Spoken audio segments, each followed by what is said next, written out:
Fala, gente boa, tudo bem ou não? Olha só, o Mauro Cid, o ex-ajudante de ordens do Bolsonaro, passou mais de 9 horas prestando depoimento na Polícia Federal ontem.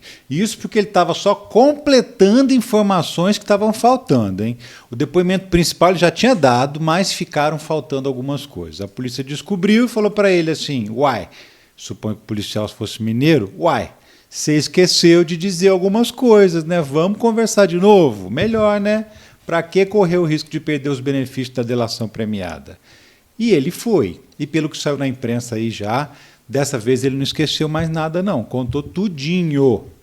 Eu sou o Ricardo Mello, explicador-geral da República, e te peço para sentar o dedo no like, dar a sua opinião nos comentários, compartilhar esse vídeo com os amigos e, se puder mais ainda, se quiser, participe do nosso financiamento coletivo, que mantém esse canal no ar. A chave está aqui, ou então você pode ser membro do canal clicando aqui embaixo. Bora lá? Seguinte, vamos do início. Em agosto do ano passado, o Mauro Cid prestou 3 depoimentos para a Polícia Federal. Isso já no esquema da delação premiada, quando ele já tinha topado abrir o jogo sobre tudo. Sobre a tentativa de golpe, ele falou num depoimento também sobre a venda das joias e também sobre como ele ajudou o Bolsonaro com isso tudo, inclusive emprestando a conta bancária do pai para ajudar o Bolsonaro a vender as joias e receber o dinheiro. Joias que não eram dele, diga-se de passagem, eram do governo. Em outro depoimento, ele falou sobre o esquema da falsificação de carteira de vacina do Bolsonaro e da filha dele. E num terceiro depoimento, ele falou sobre tudo o que aconteceu depois do dia 30 de outubro, dia em que o Bolsonaro perdeu as eleições até o 8 de janeiro, ou seja, a tentativa de golpe de Estado. Mas aí a Polícia Federal vasculhou o telefone dele e descobriu mais um monte de coisas que ele não tinha mencionado no início. Por exemplo, que ele tinha arranjado R$100 mil para financiar os acampamentos golpistas lá em Brasília. Ele não tinha mencionado isso no primeiro depoimento. Aí ele começou a correr o risco de perder os benefícios da delação premiada, porque está na lei. Quem faz delação tem que contar tudo, e se perde os benefícios, a primeira coisa que acontece com ele, sabe qual é? Voltar para a cadeia. Ele está tentando livrar a própria cara, mas também está tentando livrar a cara do pai e da mulher dele, que também tirou a carteira de vacina falsa para viajar para os Estados Unidos. Então ele tinha muito interesse em não perder essa delação premiada. E aí ele foi lá nessa segunda-feira disposto a preencher essas lacunas do primeiro depoimento dele. O que ficou faltando, ele falou. Sobre o processo mais importante, a tentativa de golpe, ele falou o seguinte: segundo apurou a jornalista Camila Bonfim, da Globo News, ele confirmou tudo que o Freire Gomes falou no depoimento sobre as conversas que ele teve com o Bolsonaro e que o Bolsonaro teve com os comandantes das Forças Armadas. Confirmou, por exemplo, que o Bolsonaro propôs o golpe, levou o documento que era a minuta do golpe para os comandantes avaliarem e que os comandantes do Exército e da Aeronáutica não toparam, que o da Marinha topou. No caso dele especificamente, tinha ali um receio, tinha até uma desconfiança da polícia de que ele não teria relatado tudo o que sabia. Então essa foi uma oportunidade para o próprio Cid robustecer a sua própria delação. Em outro ponto, o Cid também serviu muito para esclarecer outros depoimentos, entre eles o de Freire Gomes, ex-comandante do Exército. E confirmou o mais importante de tudo, que o Bolsonaro sempre soube que não existe fraude nas urnas. Mas ele insistia de propósito nisso porque era a única forma de justificar o golpe.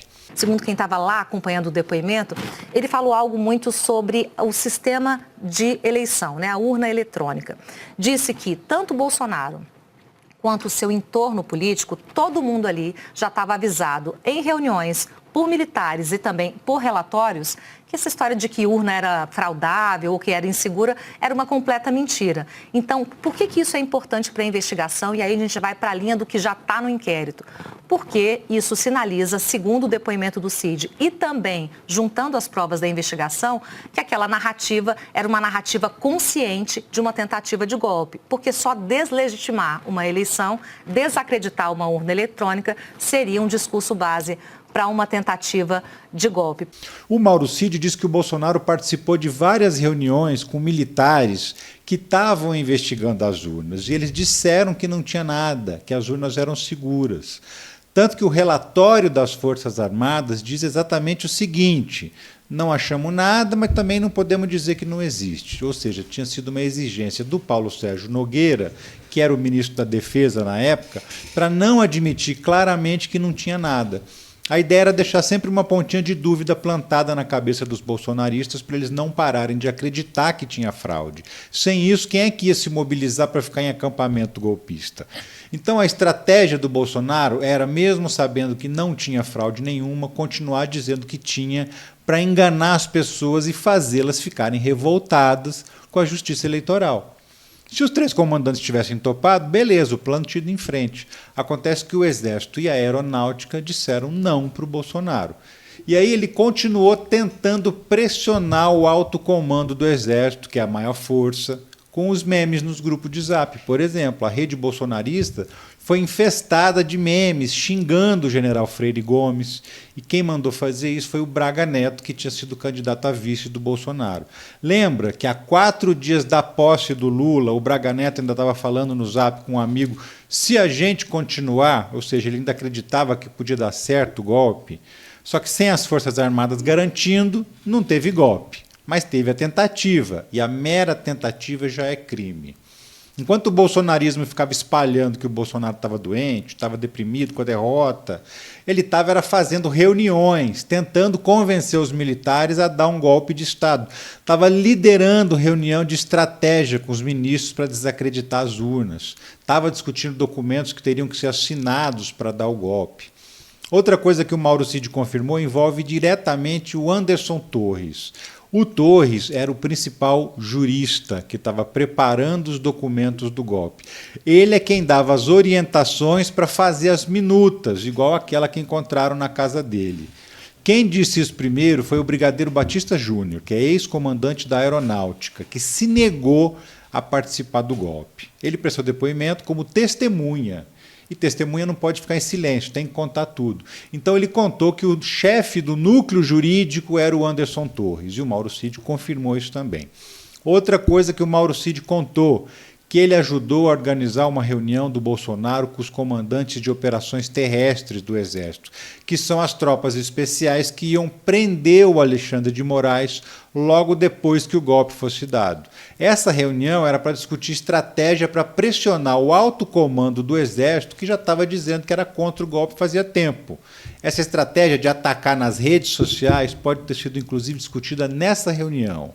Ou seja, ele só confirmou que o Bolsonaro liderou todas as tratativas da tentativa de golpe, que ele está completamente envolvido. Então, com isso, o Mauro Cid fortaleceu a delação dele, o que é bom para ele, e confirmou que outras pessoas também tinham contado sob condição de juramento. Isso complica demais o Bolsonaro, que não tem mais como escapar de um indiciamento da polícia. Não vai importar o que ele vai falar no último depoimento que prestar, porque todo o entorno dele já falou, todos menos o Braga Neto e o general Heleno. Claro, esses aí ficaram em silêncio nos depoimentos. Mas todos os militares que toparam contar, contaram a mesma história.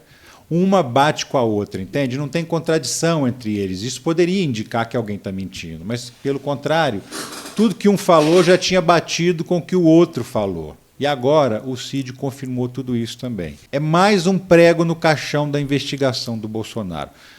Obrigado por ter visto esse vídeo até o fim. Se você acabou de chegar, saiba que você é bem-vindo, seja de esquerda, seja de centro, seja de direita. Só não seja fanático, tá? Porque o fanatismo é o instrumento que eles usam para dominar você. Até o próximo vídeo. Um abração. Tchau.